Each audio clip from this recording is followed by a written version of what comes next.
Story 1. This was not technically my first day, but my second. When I was about 20, I was hired as a temporary sales associate at Forever 21 for the holiday season. My training started a week before Black Friday, so the store was already in chaos. On my first day of training, the floor manager gave all the new hires a tour of the store layout. Afterward, I was assigned to a veteran employee to shadow and learn my duties. As soon as I was assigned, the manager disappeared and was never seen again. An hour and a half into my shift, the person I was shadowing received an emergency family call and had to leave for a week. I found another floor manager, explained the situation, and asked who else I should shadow. The manager's response was, "Just do what you can by yourself. You'll be fine. Everyone else is busy." Figured, okay, I'll try. I don't know if you have shopped in the women's section of Forever 21, but during seasonal sales they have multiple items that look almost identical with slight differences. For example, a white cardigan with 4 buttons that looks the same as a white cardigan with 5 buttons. These different items were often placed in separate parts of the store, and the dressing room staff were supposed to return unpurchased items to the correct section so sales associates could put them back on the shelves. The dressing room staff were terrible, and I did not know which items belonged to my section. I would spend a long time trying to find where they went before realizing it was not my section. I would then put the item on the sorting rack and move on. More than half of the items I was told to reshelf were not in my section. I did my best and prepared for another miserable day.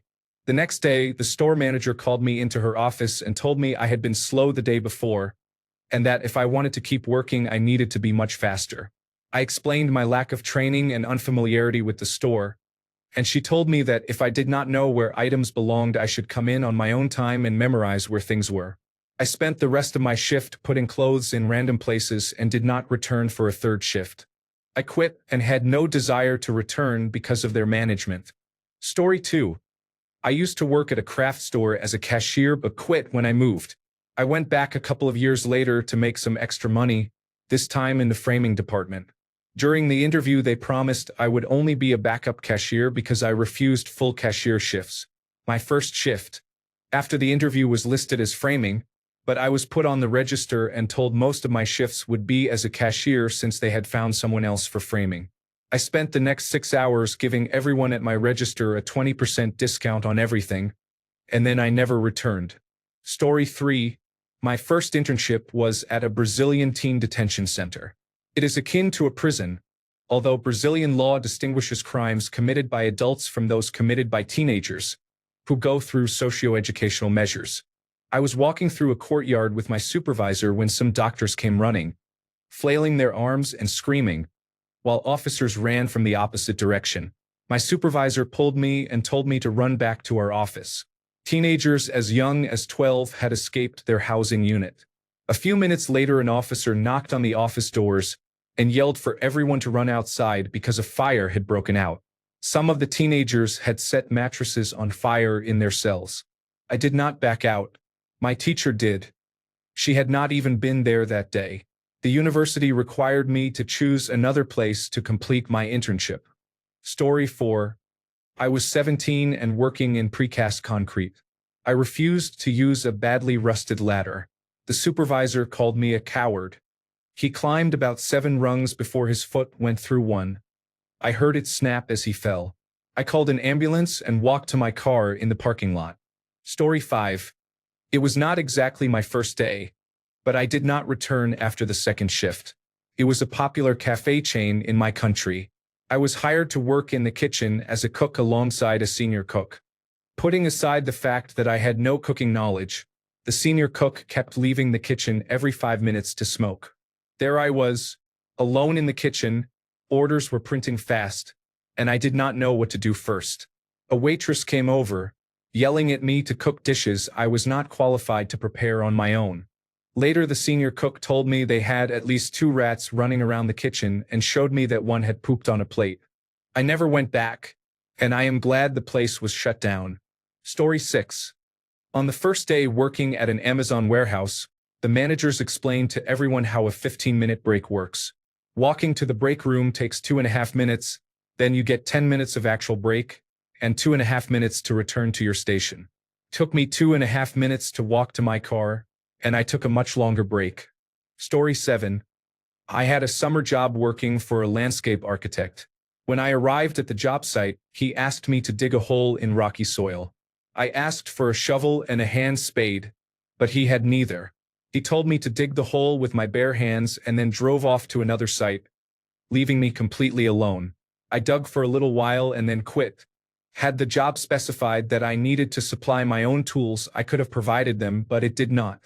I was not going to work for someone who expected people to dig through hard, rocky soil with their hands. Story 8. When I burned my hands on 2 hot plates as a food runner, they would not let me use towels and told me I had to get used to it. I said no. Story 9. I answered an ad in the paper in the mid-1990s for an office job making sales calls while I was in college. I did a phone interview and was called back for an in-person interview. When I went to the interview, I was led into a room with about 50 other people and a small stage at the front. We were all somewhat confused about what was going on. Finally, a man came on the stage and informed us that we had been selected for the opportunity to sell Cutco. 2/3 of us stood up and walked out. Story 10. I noped out of an interview once. I thanked them at the end and said it wasn't for me. The interviewers, who were managers, started arguing in front of me. I figured if this is the vibe at the management level, then I sure as hell do not want to be your employee. Story 11. I was a cashier at Lowe's during college for less than a full day. I completed the multi-day training, but there was so much going on I almost thought I was on a hidden camera show. Employees complained that they had to work hard while not getting enough hours. Nobody understood why they were hiring for new people, and I was one of them. It turned out there was an active sexual harassment complaint that required restructuring and the firing of some staff. Human Resources knew and explained this to new hires, which was against policy, but most employees did not know. One trainer had been inappropriate and told us not to worry, that everything would go back to normal, and we did not need to be so uptight. That trainer and another cashier were fired the day before I started. The trainer also gave me terrible guidance during the application process. They were hiring part-time help, and 2 of the 3 days they needed coverage conflicted with my classes. I told them I could work most nights and that daytime availability had to match my school days. The trainer warned that if I was too restrictive, I might not be kept on. Misrepresented my availability to my manager to make me more attractive, and encouraged me to schmooze the staff. She insisted it would not matter in the end and that I would get the days I needed. In my first week schedule, I was assigned morning shifts on every day I had classes and was given no hours on my days off. I was scheduled for twice the hours the position called for while other employees were shorted, so the schedule was literally impossible to reconcile with my school commitments. I only went in on my first day to quit and to tell them their application process was a mess. When they asked who had trained me, everything made sense. They thanked me for at least showing up to quit. 3 other hires had simply stopped returning calls and no-showed their first days. Story 12. A long time ago, soon after obtaining my chef qualifications, I had an interview at a hotel for a kitchen position. The executive chef and I chatted in his office for about 20 minutes. He came across as arrogant, which is common in the field, but I did not think much of it because the pay was decent and the shift was what I wanted. As I left his office, I started to go through the dining room, the way I had come in, but it was closed because service would not start for another hour. He said, "No, not that way. Go through the kitchen. You are not good enough to go through the dining room." I was so surprised I said nothing and did as he asked. Later, after I got home, I called him and said that after taking a closer look, I had decided his menu was not good enough and I would not be accepting the offer. Story 13. At the restaurant, I swept under my station when we were closing. A giant brown pile came out from under the lowboy refrigerator when I swept with a broom. The pile began to scatter. It was hundreds of roaches. I never returned. Story 14. My first ever job was delivering phone books. I was 13 and I delivered them from the back of a van through people's letterboxes. An older man drove slowly while I went back and forth from the van to the houses with the books. At one point, the van was getting quite empty, so there was more space to move around. We had finished the deliveries on the street we were paid to deliver to, and he drove to another. While driving, he drove aggressively and I fell in the back among the books. There were no seats in the back. As I put my hand out to steady myself, I accidentally laid it across a portable radio with an extended, broken, razor-sharp antenna. It sliced the palm of my hand open 3 to 4 inches. The wound looked gruesome. I told him to pull over. I needed help. He saw my hand, threw me a plastic supermarket bag, and told me to wrap my hand in it. He then continued with the deliveries. At least he delivered the remaining books himself. I should have been taken to a hospital or at least home to my parents. I quit after that and never showed up again. My parents were understandably very angry with him. Story 15. I got hired at a very small knockoff dollar store in an old, failing mall. The owner was a foreigner with a thick accent. He told me I would get $6 an hour but neglected to mention it was under the table. I spent about an hour stocking the overly cluttered shelves before I was told to get more chips out of the back storage area. I walked back there and there were about a dozen men sitting on boxes, all crammed into a small back room. I asked where the chips were and the men glared at me. They started speaking another language and motioned rapidly toward me. Then one man got up and asked what I needed. I told him I was supposed to get a box of chips. He got a box out of the pile and handed it to me. The entire time they stared at me. Everything back there looked shady and it was very uncomfortable. A while later I had to use the restroom, which was also in the back. The men wordlessly glared at me while I went into the women's restroom. While I was inside, someone tried to open the door. I was the only woman there. The owner told me he wanted me to come back that night well after the mall closed. I did not show up. I came in the next morning and lied about why I could not work there. He still gave me the few dollars for the little time I worked. I do not know what that man had going on there, and I did not want to find out. I was 18, and this was supposed to have been my first job. Story 16. I was a restaurant line chef. I worked a 12-hour shift and was given 2 breaks of about 10 to 15 minutes each. I burned my hands several times because they handled plates straight from the oven without warning. At the end of the shift, I told the head chef I was done. He called me soft and said I was the 3rd person to quit after one day. I said maybe it is the way you treat people. Story 17. 2 times. Once I applied for a telemarketing job and got it. I did not know what it entailed. After an hour, I realized it was a terrible fit. I was auto-dialing people during dinner, trying to sell them things they did not want, and reading a horrible script while sitting in a soulless gray cubicle. I got up, went to the manager, apologized, and said it was not a good fit for me. He seemed understanding. Another time I attended a Make Easy Money seminar and discovered it was door-to-door knife sales. I do not know if I technically quit or just left at the end. Story 18. I answered an ad for a babysitting job. I was already working on a casual basis, but it was sporadic, so I thought some after-hours babysitting would be welcome extra cash.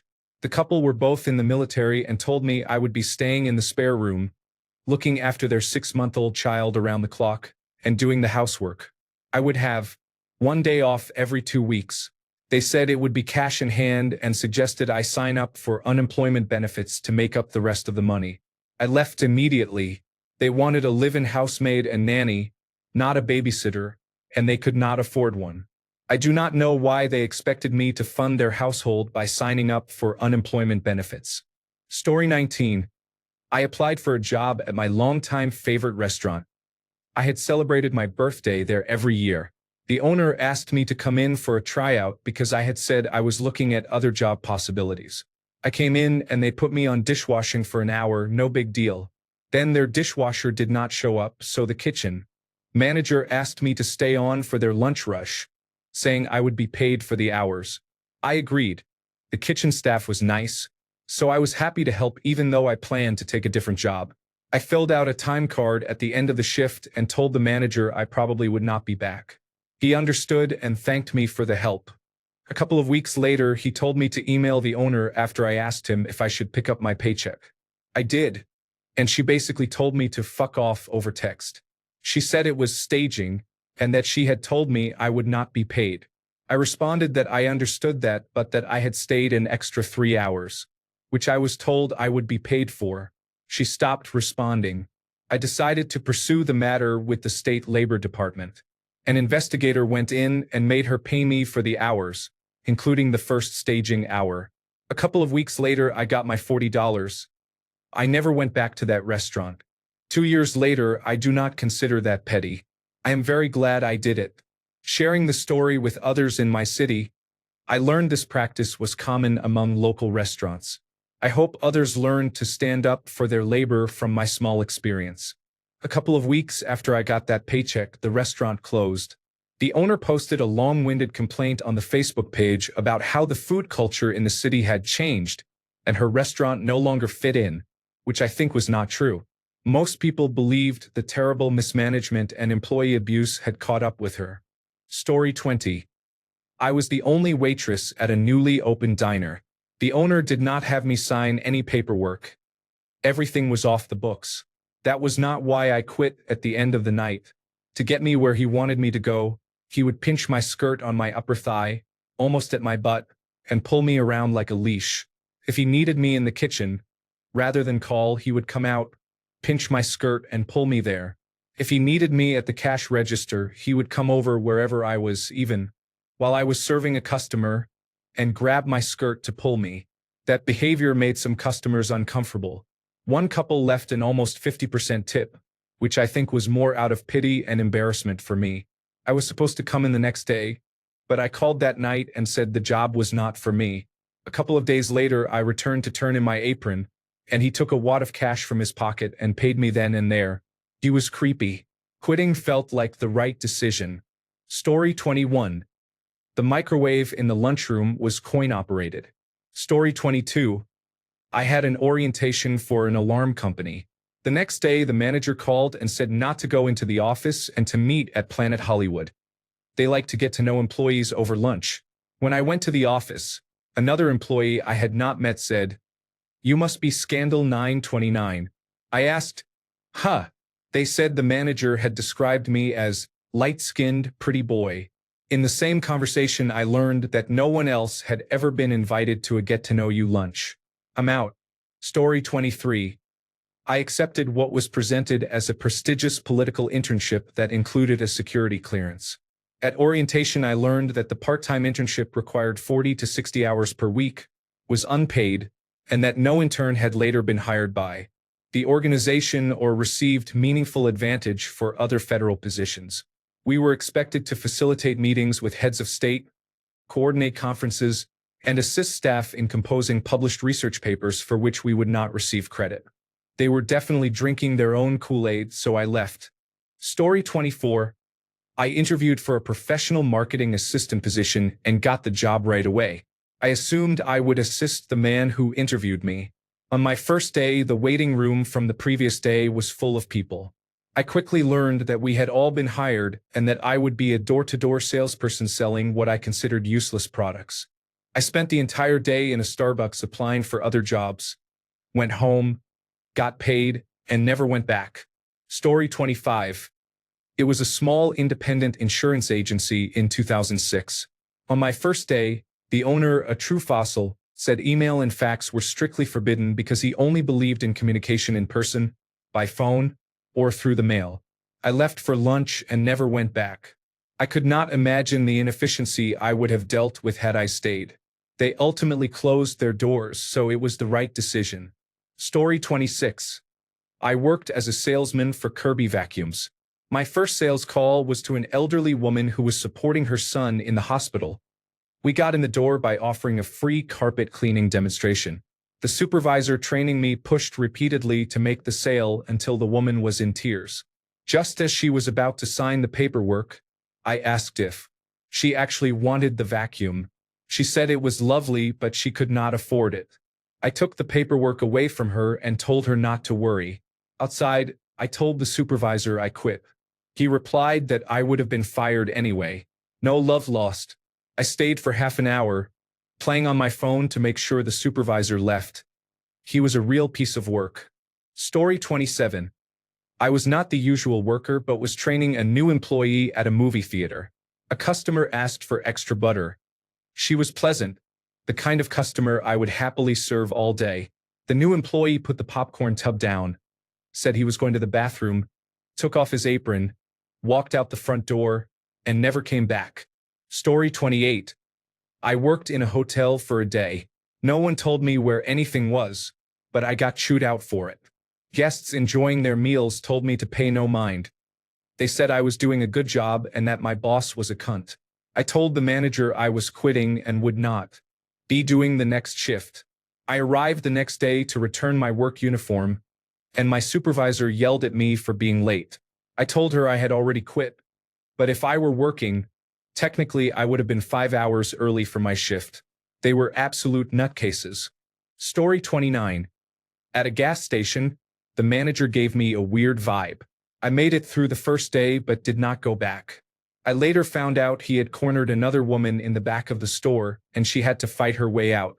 Trust your gut. Story 30. On my first day at Five Guys, around 10:30 p.m., they told me to clock out despite my not having finished closing. I then worked until almost midnight and did not return. Story 31. It was a petrol station, and the manager expected me to work for free until I had learned their computer systems to the extent he deemed satisfactory. I agreed because I needed a job. He brought me in at 7 a.m. on my first day, but he was not present to provide training. I stood on the forecourt helping where I could but did not know what I should be doing and was not learning. After about an hour and a half with no manager and no one to train me, I decided I would not be taken advantage of and told the cashier to pass a message to the manager that I had quit. Story 32. It was my first day working at EB Games. I was excited to be there.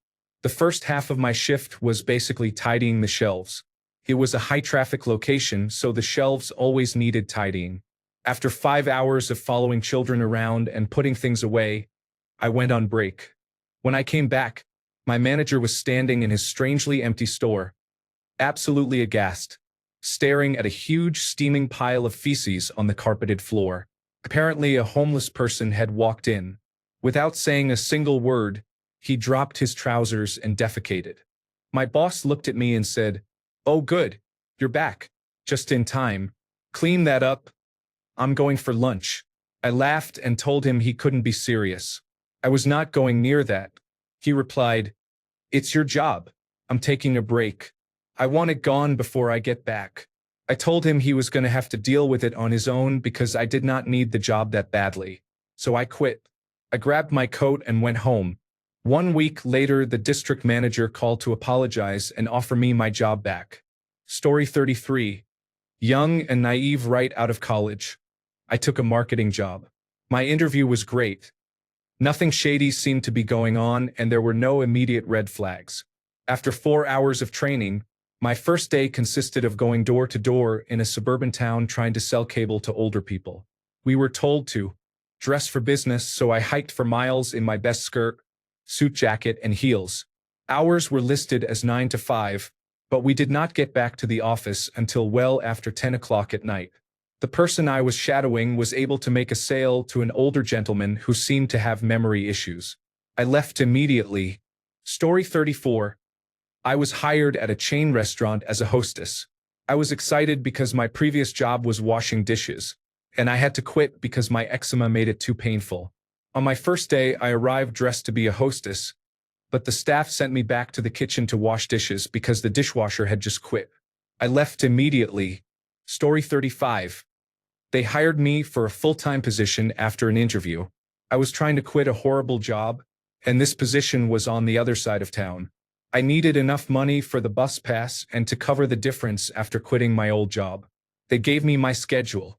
On my first day, things were going well, but my manager called me in, sat me down, and explained they would have to cut my hours to 15 per week because they had hired too many people. I told him painfully that I had an hour-long bus commute each way and could not afford rent or food on that schedule. He said I could hold out and hope others quit. I told him he could start with me, took off my apron, and walked out in tears. Story 36. At an electronics store, on my first day, we attended a class that taught employees how to upsell customers. The trainers walked us through ignoring customers' requests and taking advantage of their unfamiliarity with the equipment. I found that unscrupulous. They also described a commission-style bonus program that effectively forced employees to upsell every customer. During the lunch break, I left and went home. I was not paid for those 4 hours, but I did not regret leaving. Story 37. I didn't quit, but this was an interview many years ago. The position was for an administrative assistant. The office was in the back of a strip mall with a small parking lot and a wooded area behind it. I went in to interview, and the man told me it was not an administrative position but an alarm system cold calling role. I immediately knew he was wasting both our time but finished the interview. He said there would be many evenings with just the two of us working together. I declined. He also said he liked to reward his team for good sales by taking them to Mexico. I told my boyfriend at the time there was no way I would take that job. He called for a second interview, but I did not pick up the phone. Felt very sketchy. Story 38. I have worked in construction my whole life. The number of angry, abusive people you encounter is endless. One man still holds the title of worst. This was in the 1990s, so he has stood the test of time. A friend quit this job and gave my number to his former boss without my knowledge. I never did thank him for that. The man called me out of the blue and asked if I needed work. I said I did. He said he could pick me up the next morning. I said I had my own car and could meet him on site. He yelled that he would pick me up. I was floored that he was yelling 2 minutes after we started talking. I gave him my address and he said he would be there at 6:30 the next morning. At 5:30 the next morning, he called asking, "Where's your house?" No hello, no good morning, just screaming. I said if he would stop yelling, I would give him directions. He started yelling again, so I hung up. He called right back and was losing it because I had hung up. I told him to get lost and not bother showing up. The two other guys I lived with were now awake and not too happy with me. I explained what happened and they went back to bed. About 30 minutes later, a horn blared outside. We lived on a farm, so the nearest neighbor was half a mile away. My roommates woke up and were livid. We all went outside and the man was yelling at us to get in the truck because we were late. He was a half hour earlier than he said he would be, and he didn't know who was who because he had only spoken to me by phone. Was about to tell him to get lost again, but my buddy walked up to the truck and said he wanted to be paid up front. The boss unleashed a tirade at my buddy. My buddy just laughed in his face and said if you were going to be an asshole, he would have to be paid first. The man kept yelling. My buddy said he would be out in a minute and he better have the money ready. We went back in the house and watched him wait in his truck. He waited about 5 minutes and started blowing the horn. We laughed, poked our heads out the door, and said we'd be there in a minute. He kept blowing the horn. We ignored him. After another 10 minutes, he banged on the door. I opened it and the man was about 5'2" and maybe 200 pounds. I was shocked by his appearance. He was about to say something and I said, "Didn't I tell you to get lost and not bother coming here?" He looked truly confused and asked where the other guy was. I said he was just joking with him. "I'm the guy you were talking to. Now get lost." He said, "So you're going to beat me up and not come to work?" I was amazed at how rude he was. I said you have to pay me up front first. He started yelling and swearing again. I slammed the door in his face. He banged on the door like a madman. I had enough, grabbed a hockey stick, and chased him back to his truck. It was pretty funny watching him run. He backed out of the driveway and threatened he'd get me for this. He is still the biggest jerk I have ever met. Story 39. I technically quit before my first day. I was hired at a well-known gift store with the understanding that I would work Saturdays and Sundays for a total of 8 hours a week, 2 4-hour shifts, at minimum wage. That was not a problem. I had done that before and planned to pick up a part-time job for the rest of the week. Apparently that was not allowed. The manager thought it was disrespectful to her. She said I should work only for them and that I should manage my money better if I could not survive on $64 a week before taxes. I did not show up because I absolutely refused. She called, angry that I would not take such an opportunity. Story 40. It was a waitress job for a local restaurant. I finished my first day, then was told that training would continue for 6 weeks. During training, I had to give all my tips to my trainer. I was being paid less than $2 an hour. I called the next day and said it would not work out. Story 41. My very first job was at a small drive-in restaurant near my high school. I showed up to work the first day. The lady said I had to pay her $50 for training. She showed me around and said my pay would be $4.50 per hour as a car hop, and all the tips I earned went into a bucket with the other girls' tips. At the end of the night, she counted the tips, kept 20% for herself, and split the rest evenly among every employee. Also, one day a week part of our job was cleaning her house for 4 hours. It seemed very shady. I left after hearing her go over these rules. My dad was angry until I explained. Another girl confirmed, and he agreed I had done the right thing. Story 42. It was a sandwich shop in college. I got the flu before my first day and told them I was sick. They said to come in anyway because it was just training. Then they had me making sandwiches with no gloves while I had a runny nose and was coughing. I left in under an hour and did not eat there again. Fuck that. Story 43. All these jobs are service-based.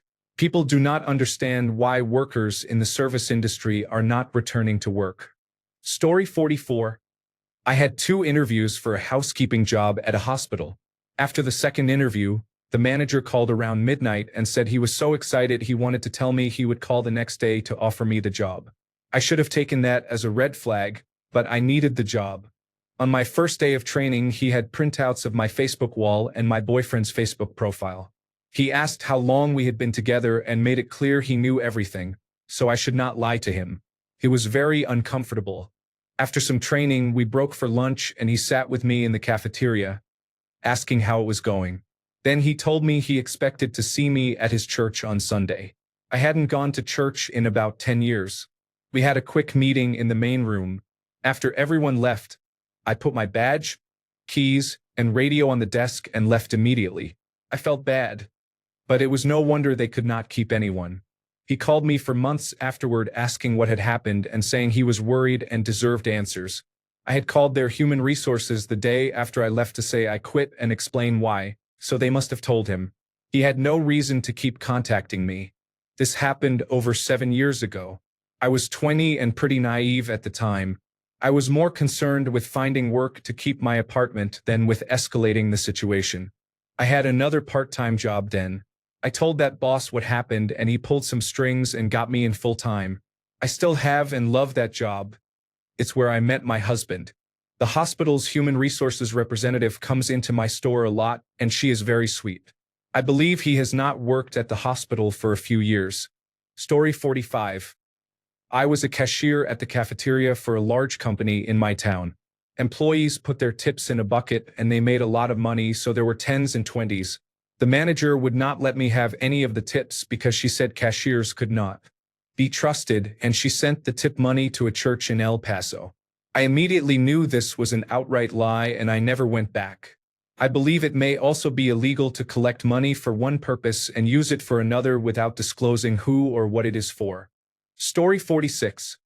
I went to orientation for a new job as a truck driver. I knew I would be away from home, but this was terrible. I would be on the road 30 days at a time with only 36 hours, 1.5 days at home. You work 6 of every 7 days, but for 4 of those days you're just sitting at the truck stop, unable to move and not getting paid. You can't bring a pet of any type. That means I would only be home 18 days a year, on the road 347 days, and unpaid for 52 of them. The no pets rule was the final straw. I will not be out 30 days alone without a little friend to keep me sane. I noped out of there. Story 47. I had a miserable motel job in Raleigh, North Carolina. When I was young and desperate for any work, I came in to relieve the overnight woman who smoked heavily. She told me about a bat she kept under the counter, which rooms were used by prostitutes and which were for genuinely lost tourists, and not to give towels to certain guests when a room had 10 or more occupants because management was trying to get them to leave. While she was talking, one of the prostitutes came up and paid her with sweaty cash from her bra. They expected me to do laundry in the back room between babysitting the front desk and to watch for needles or drug paraphernalia in the sheets. I overheard a man in the lobby on the phone saying he would hire a friend in jail to kill his cousin, who was in the same jail. He spoke between bites of bargain brand Fruit Loops from the Continental breakfast. I left. They never sent my paycheck for that day, and I never called to follow up. It was near the Crabtree Mall area. I tried to look it up later, but it appears they tore it down and built something new, probably for the best. Story 48.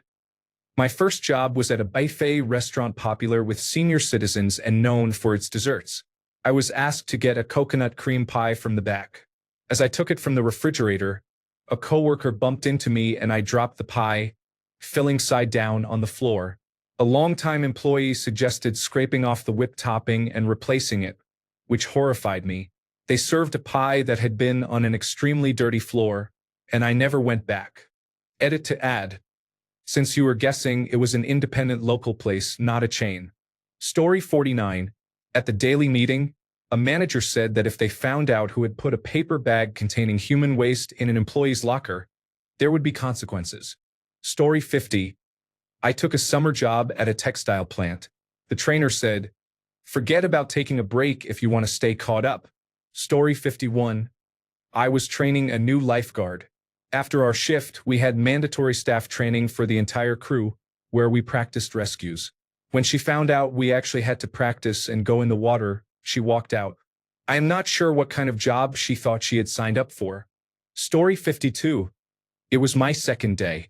The person training me at McDonald's during the summer in college was inconsistent and would often forget about me. She asked me what time it was. I pointed to the wall clock and said the time. She said she could not read fancy clocks. It made me sad more than anything. I grew up in a very rural, poor area.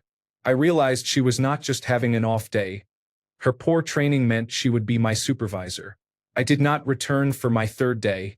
Story 53. Warehouse job putting stickers on file folders. It seemed pointless. The floor was covered in stickers, either falling off constantly or left there by people shirking work and dumping their quota on the floor. I went to ask the supervisor a question and found him asleep in an empty office. He had taken off a sock and draped it over his eyes to block out the light. On my way out, the other woman who had started that day asked me to come back and not leave her alone. I could not stop laughing. Story 54. There is no air conditioning in the delivery truck in West Texas. Eat a dick. Story 55. Not the first day, but the first week. I took a job at a coffee stand in a mall. I had worked at coffee places before, and this one was very high traffic, which boded well for tips. At the end of my third shift, the person who closed the till had come up short and said, "Oh damn. Guess the two of us will be docked from our tips." I said that is absolutely not happening. That is not how it works. The owner and manager came over and said the same thing. I said I was pretty sure that was illegal. She insisted, so I said okay, it is illegal and I am not coming back. She became flustered and upset and started saying she was a business owner and that people should be more responsible. It was about $10 short, and I did not have the patience for a predatory manager. Story 56. I got a job at a Build-A-Bear knockoff at the far end of a quiet mall. My interview with the owners was interesting. They were an older couple who said they had wanted to open a Chick-fil-A, but you need about $1 million to do that. On my first day, one other girl was working, and she barely spoke to me. I had virtually no training, and she disappeared into the back. I stood at the register under a giant storybook mushroom. A mother and her young son walked in and began looking at the stuffed bear options. I greeted them and left them to look around. After a few minutes they left and my coworker reappeared from the back with the cordless phone and handed it to me. It was my boss. He told me that when a customer walked in he wanted me to come out from under the mushroom to greet them. After he finished speaking I hung up and asked my coworker about the call. She said the owners had cameras and watched the store from their house and called in often. I did not go back to work after that day. Story 57. Started a new job unloading shipping containers and was told they had to be empty by midday. This was imperative because a new container would arrive in the early afternoon. It was a two-person job if we both worked our asses off to get it done. The boss said that my coworker was off today and I would need to get this cleared. I just walked out. Even if it was a trial by fire, I wasn't interested in working for those cunts. Fuck that. Story 58. Fast food chain. I was 17. I found out during training that the place had been robbed 3 times in the past month and one employee was seriously injured. Not worth the $5 per hour. Update. For those asking about the pay and the time, this was the United States state of Georgia in 2004. Story 59. I went to an Italian restaurant for my first day of work and got 3 red flags. 1. The manager said he had lots of hours for me and getting shifts would be no problem. Every other employee told me they were struggling for hours and had no idea why he hired me. 2. Everyone said the manager was an asshole, including customers. 3. It was my first day, and I had to teach the woman who was training me a few tasks. Story 60. I went to a job interview for a security guard position. A man and a woman asked my name and how strong I was, then hired me and told me to start immediately.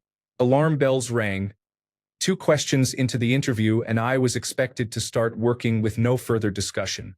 They took me down to the warehouse beneath the office and told me to start moving boxes from a shelf into a truck. I said, hold on, the job is security, not manual labor. They became aggressive and said that if I wanted the job, I had to do this as part of it. I declined and walked out. It was clearly a scam. There was no real job. I was angry because I could have gone to another interview at that time but chose to go there instead. Story 61. I had a one-day job selling home security equipment door to door.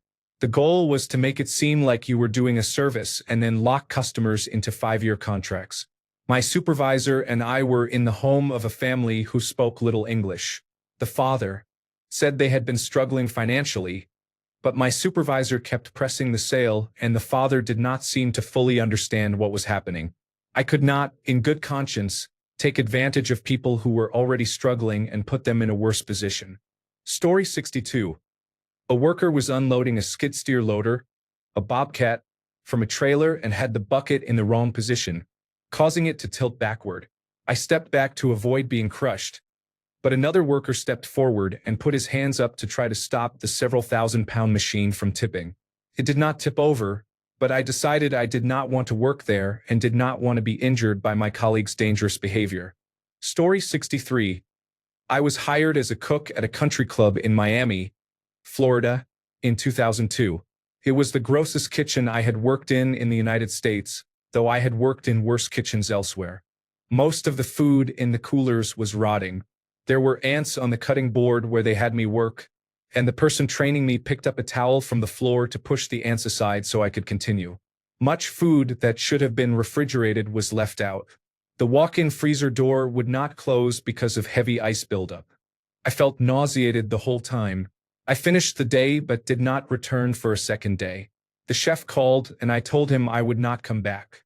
He threatened to call the culinary school I had attended to say I had walked out. I told him that was fine and reported their practices to the health department. They called a year later to follow up on the complaint. They had not had time to inspect the kitchen. I stand by my decision to quit without notice and to report them. Story 64. I worked at a jail, and on my first day the investigators arrested my sergeant and 5 other correctional officers for bringing in drugs and having sex with male inmates. They did not even wait until the end of my shift. Story 65. A 3-hour presentation requiring a commitment of $100 to begin a life-changing journey to make money and become your own boss. No, thank you. Story 66. This happened in 1999. Also, Bath and Body Works. I did one shift at Steve Madden about 6 years later. They did not tell me how to get into the building. It was a morning shift in a mall, and I had explicitly asked if I would have to enter through a specific entry point. The music was blasted all day and hurt my ears, and the day manager harassed me to buy a pair of boots. We were required to wear a pair of Steve Madden shoes purchased within the last 6 months. I tried to put it off, but she would not leave me alone. They were angry when I called to say I was quitting. They also tried to avoid paying me until the Internal Revenue Service got involved. I did one shift at Bath and Body Works. First, I had to come in for a 4-hour session of watching videos, and I am not sure I was paid for it. Then they told me to come in for the 4:30 to 8:30 p.m. shift. During the shift, I was chastised for not following customers who asked to be left alone, told to try to grab children to put new sparkly lotion on, and continually pressured to sell things. When the store closed at 8:30 p.m., I was talking with a coworker about closing. I mentioned having worked at Toys R Us before and wanted to compare closing times. She said they normally finished close to midnight. There is no reason why a fully staffed store that size should take 4 hours to close. I told the manager not to bother putting me on the schedule. She was surprised and gave me a dirty look for the remaining hour. Ridiculous. They insisted on abbreviating the store name and then saying Bath and Body Works. How many syllables did you save? I quit both places and worked at a pet store afterward. Story 67. When I was 20, I worked at Wendy's. As fast food jobs go, it was not bad. But I wanted to pick up some extra cash, so I decided to take a second job. I had washed dishes in a busy restaurant during my senior year of high school, so I figured I could do that. I applied for a dishwasher job at a local international house of pancakes, and I was hired. My first night, I had a shift that was supposed to last until 3 a.m.